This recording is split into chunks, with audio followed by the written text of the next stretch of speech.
Jean-François Chanlat. Bonjour. Jean-François Chanlat, Sciences sociales, management et société, plaidoyer pour une anthropologie élargie, presse de l'Université Laval. Les dimensions oubliées de la gestion, c'est l'ouvrage qui a été coordonné en votre honneur par Ella Youssi et Grégoire Bouville. Jean-François Chanlat, vous êtes professeur émérite à Paris-Dauphine. Vous êtes professeur visitant à l'Institut Mines Télécom Business School. Vous êtes professeur affilié à HEC Montréal. Jean-François Chanlat, vous connaissez un peu la diversité des cultures. On va en parler ensemble d'un pays dont on parle beaucoup au plan politique, mais finalement dont on parle peu dans le monde des affaires ou dans le monde académique, le Brésil. Vous avez publié dans la RAE, c'est ça? Oui. RAE, vous nous direz ce que signifie la RAE, un article consacré à l'influence des pensées francophones au Brésil. Et vous retracez cette influence. Alors, qu'est-ce qu'on découvre quand on s'intéresse à cette question?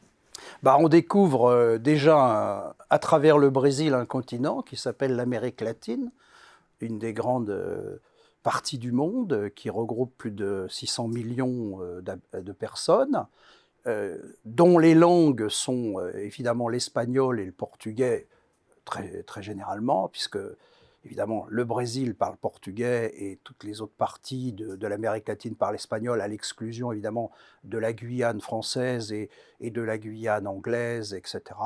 Mais disons que, et puis parfois on met les Caraïbes dans cette Amérique latine, puisqu'il y a Cuba, il y a la République dominicaine. Hein.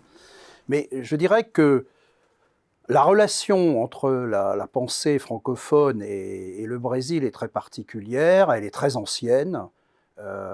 Parce qu'elle remonte en fait au XVIIIe siècle, le siècle des Lumières, chez certains intellectuels brésiliens, et c'est ce que je retrace en fait dans le texte. Ensuite, au XIXe siècle, on a une influence très importante d'Auguste Comte et du positivisme. Il faut savoir que cette pensée de Comte a eu une influence considérable, et un des aspects qui restent de cette pensée, c'est la devise du Brésil qui s'appelle « Ordre et progrès », qui est la devise comtienne. Et c'est-à-dire que c'était des Brésiliens positivistes qui ont poussé, parce qu'ils voyaient dans Comte un progressisme pour mettre fin à un conservatisme à l'époque brésilien qu'ils jugeaient... un conservatisme qui jugeait dépassé. Et puis, par la suite, il y a eu, on l'oublie trop souvent, mais la fondation de ce qu'on appelle la grande université du Brésil, la USP, l'université de São Paulo, qui a été fondée par Fernand Braudel, Claude Lévi-Strauss et quelques autres grandes figures intellectuelles, avec des Brésiliens.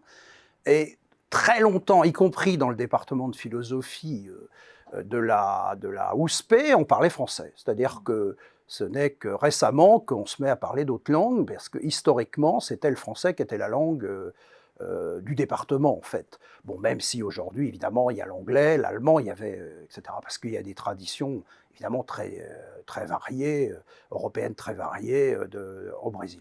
Et puis, c'est dans cette espèce de terreau, je rappelle, qui était très favorable, que les sciences des organisations, les sciences du travail et l'économie hétérodoxe ont intéressé les Brésiliens.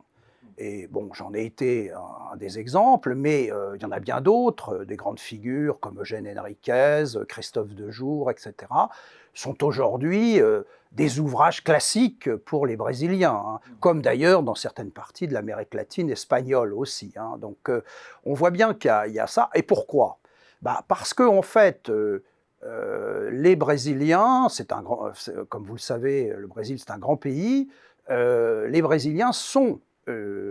en fait, étaient sous l'influence très forte d'un modèle anglo-américain, et ils ont essayé, à travers la langue française, d'accéder à d'autres littératures, à d'autres pensées. Alors, évidemment, il y a aussi la pensée allemande, parce qu'il y a une fraction d'immigrés, de descendants d'Allemands au Brésil, en particulier dans le sud du Brésil, mais il y avait une recherche. Alors c'est pour ça qu'ils se sont intéressés à nous, et puis il y avait une espèce de proximité aussi sur certains sur certaines questions, et en même temps, je crois aussi une proximité, enfin une attractivité de notre culture historique. Comme nous d'ailleurs, on a, par certains côtés, aussi été attirés par le Brésil, ne serait-ce que la musique, l'écriture, en tout cas certains auteurs brésiliens majeurs comme Jorge Amado sont connus en France, etc. Et donc, moi, personnellement, j'ai beaucoup historiquement travaillé cette relation, et c'est pour ça que la RAI m'a demandé pour le 60e anniversaire de sa fondation, c'est-à-dire que la RAI a été fondée 5 ans ou 6 ans après Administrative Sans Quarterly, c'est la grande revue d'administration des entreprises du Brésil, qui est pilotée par la Fondation Getúlio Vargas, qui est une des grandes institutions du Brésil. Ils m'ont demandé de faire ce papier sur l'influence de la pensée de langue française, en fait, dans le champ des sciences de l'administration brésilienne. Évidemment, la langue, c'est un actif stratégique majeur. On va voir ensemble comment ça se traduit en termes de thèmes. Voilà, qu'est-ce que ça change, cette influence, par rapport, y compris au monde anglo-saxon. Merci Jean-François Chanlat. D'accord, merci beaucoup.